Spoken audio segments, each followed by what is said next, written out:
They are all around the place. Saddles, legs, default values, gasket materials. Have you ever wondered where do standards come from in AutoPIPE Vessel? Do you want to input yours and put them only a click away? Simple, fast, easy. This tutorial will guide you through the vast world of customizable files. So, what is customizable in AutoPIPE Vessel? Well, almost anything. The library of materials, where you can add new materials or modify existing ones. Any support standard, from legs, anchors, brackets, saddles, simplify input to just a click. The drawing template, selection, size, and order of the views, as well as tables and tables content. The loads apply to nozzles that will depend on the standard, the nozzle diameter, and flange rating. And since AutoPIPE Vessel can assign thread thickness is chosen in the optimized design, you can mimic those of your manufacturer by customizing them. Same thing for the nozzle beds. There are standard materials for gaskets, but there are others whose properties depend on manufacturers. That's where customization comes into play. Just add yours.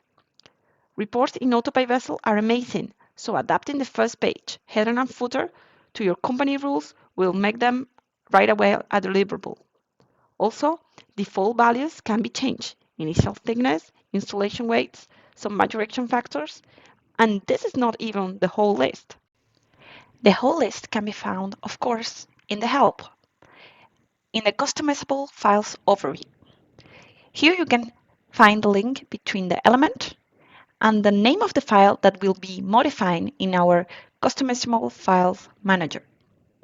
This is our little dictionary.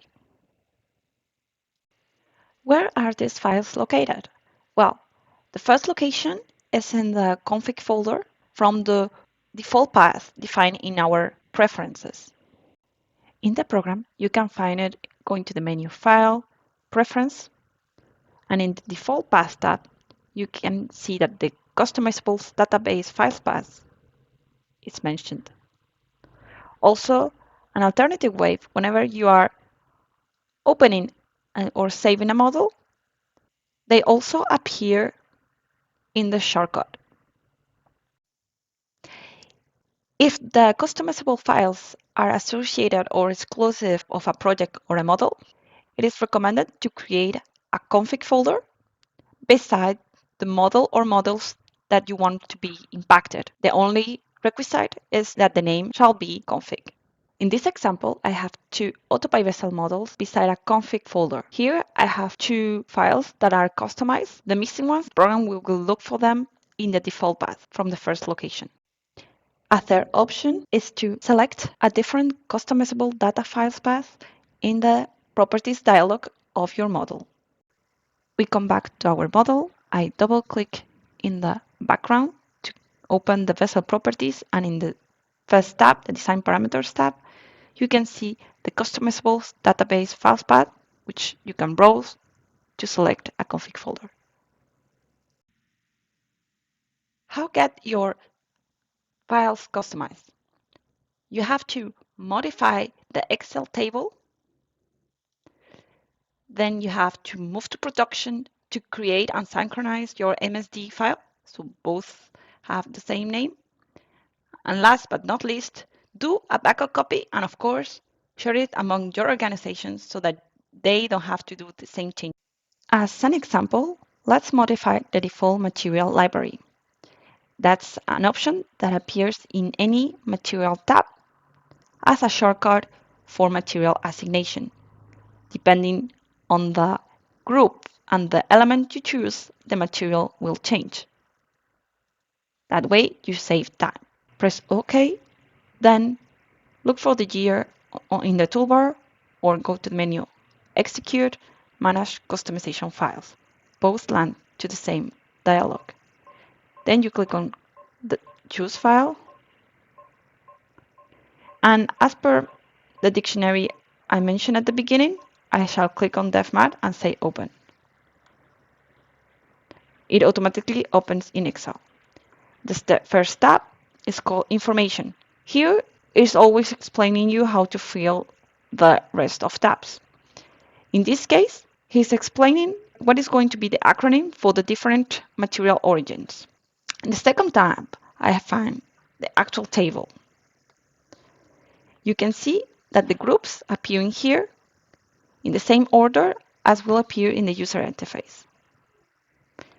For simplification, I will add my new group just at the bottom by copying titanium grade 2 group. I'm pasting at the bottom. Then I will change the name. I will copy to the rest. And then I shall change the material. This material has to be the exact same spelling as in the material database. So my advice is to check how your material is actually spelled. I go to the material database and I will use the symbolic name filter to look for my material. I double click on the material of my interest, then I copy the name just to paste it in the corresponding element. Let's make the head with the same material. Let's change the body flange material too. Then I will reset filters and I will use the other filters to find a forging material. So product and 14, and here I will choose this one. I will copy and I will paste it again. Please notice that you can have a different material in shell side than in tube side. Then I close here. Once again, in the Customizable Files Manager, I check that the file is the one I selected, and then I click Move to Production so that the MSD file, that the one that the program is going to read, is synchronized. Then I go Close. I double click on any element, go to the Material tab. I can see that the training group I created appears at the bottom. I select that, then I say Apply Default Data, and for the type shell, it's just the one that I selected. If I click on the body flange, I shall see the forging I chose. It's as easy as you can see. Thank you very much for watching.